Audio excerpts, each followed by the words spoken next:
Welcome again to Better Know a Writer. Today I am here with Mike Pickard, captain of the USS Chicagoville, and we are here to know Mike today.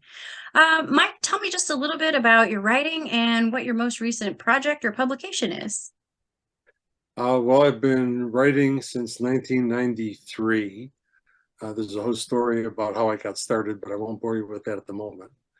Uh, I've typically written science fiction. At the moment, I am undertaking a 3-volume detective epic. The first volume of that will be released on April 15th. It's exciting, tax day. Yes, yes. Something people can relax with after they've had a taxing day. And I'm also dabbling with some other sci-fi stuff. The last novel I released was about a year ago, and that was my time travel novel titled Forward and Back. Which was awesome, I have to say. And I know I've told you before, but it has so much essence of Blake Clark in there. I just read another one by him called Recursion, which I think you would also enjoy. So perhaps at some point you'll check it out. Are you ready to be known? I guess I am. Okay, that's why we're here. First question. You can only have one book for the rest of your life. What is it? The Princess Bride. Oh, nice answer. Favorite pen? So I do almost all of my writing on a keyboard. The most favorite pen I've ever owned was gifted to me by one of my bosses at Ameritech, may it rest in peace. And he put a card in it that said something like, may you design many great systems with this instrument. It was a beautiful Parker pen. So you have designed some great systems, but they are worlds within books. So that was a self-fulfilling prophecy right there. Yeah. If you could live anywhere in the world, where would it be? San Diego. I visited there twice during Chicago winters, and I loved putting on a pair of shorts and a t-shirt, walking on the beach, going to comedy clubs, eating at interesting restaurants. I can't afford to live there, but if I could live anywhere, that's where I would live. It's always nice to send those pictures back home and post them when you're in a warm place and everybody is freezing to death back home. So that's always a little bit smug, and I can't help myself but do it.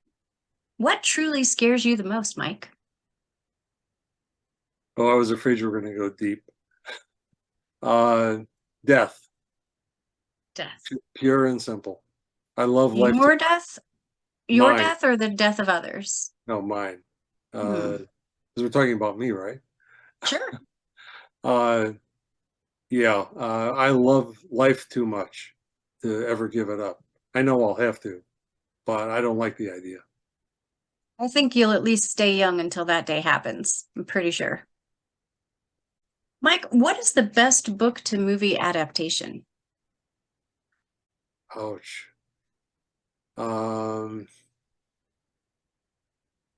So I would probably end up giving you a really poor answer because my kryptonite is reading.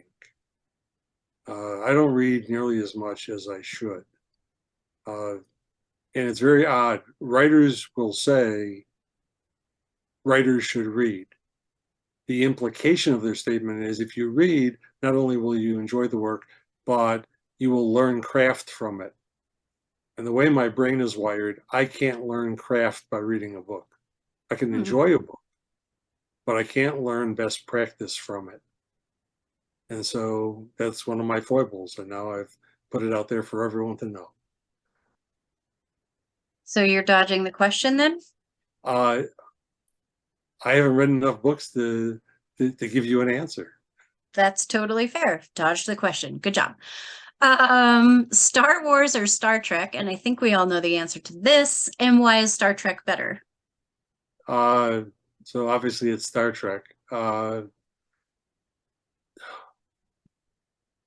So Star Wars has lots of elements of fantasy, uh, the Force, and uh, magic objects, and all those kinds of things. And although I can enjoy a good fantasy story, uh, I grew up as a little boy watching the original Star Trek. And when the Next Generation came on, I planted myself on the couch, and they said uh, they had Captain Jean-Luc Picard in the opening credits, and I just about melted. Now, he doesn't spell it the same way I do, uh, but I started pronouncing my name that way because of the TV show.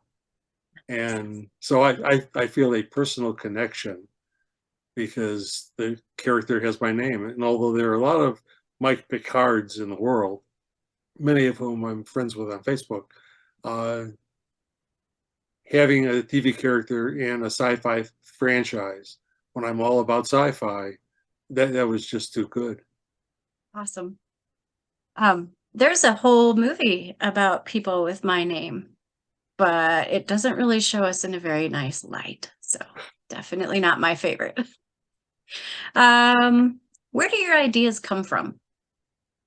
Uh, so I profess to have an unlimited imagination. I can think of anything. So my brain isn't the bottleneck. Uh, there are, I think, three things that get me through the day in terms of ideas.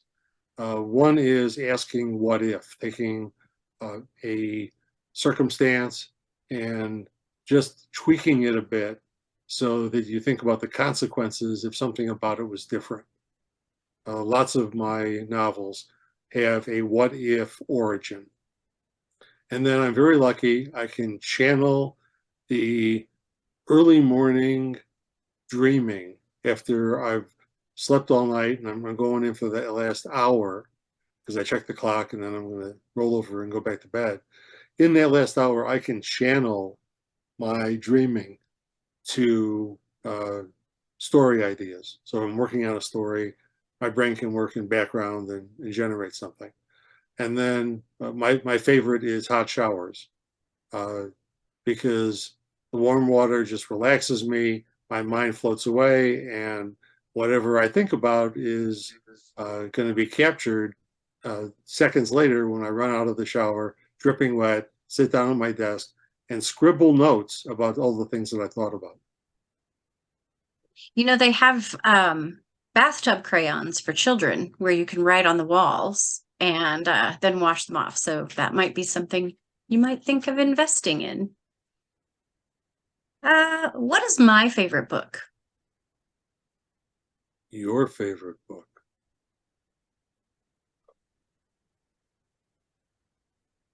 It's one of the Stephen Kings, but I'm not sure I can tell you which one.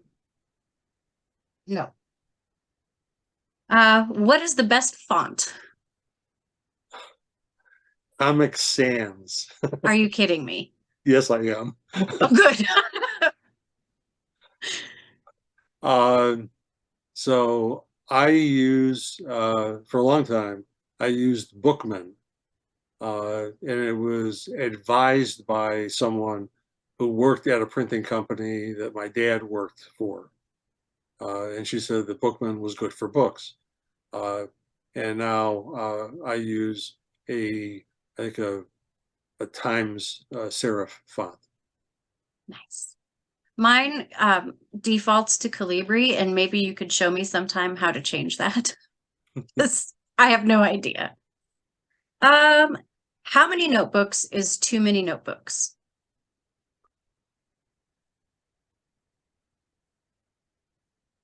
That's tough only because I have mostly given up notebooks for writing.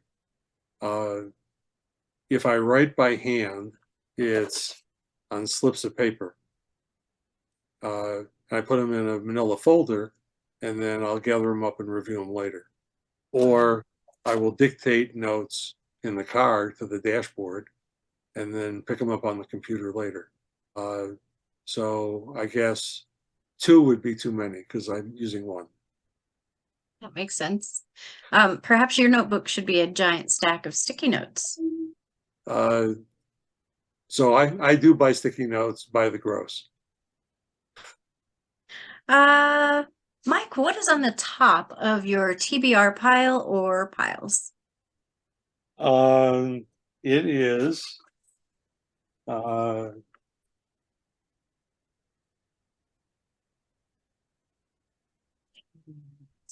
Is that Alien. like the aliens, like the No, book movie? no. Oh, okay. So this is a book about uh, scientists who are searching for extraterrestrial life, and that's part of my planning for NaNoWriMo this year.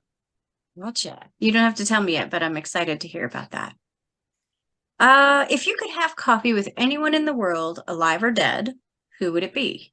Or mythical, or a character? That's easy. Albert Einstein. Although I probably need a translator because my German is not very good. Uh, I bet you he may have picked up some English along the way somewhere. I'm sure. The the way he used his mind and imagined scenarios, those thought experiments. Uh, I can read about them. I can read about the results of them. I can watch a TV movie that shows him doing one where it's dramatized. But I'd like to know from him what that was like and how he came up with it. I think it's fascinating. Process piece, I think that would be really interesting. I probably have that question for a lot of people. How on earth did you figure that out, or why? And my last question, if you could give a writer advice in 5 words, what would you say?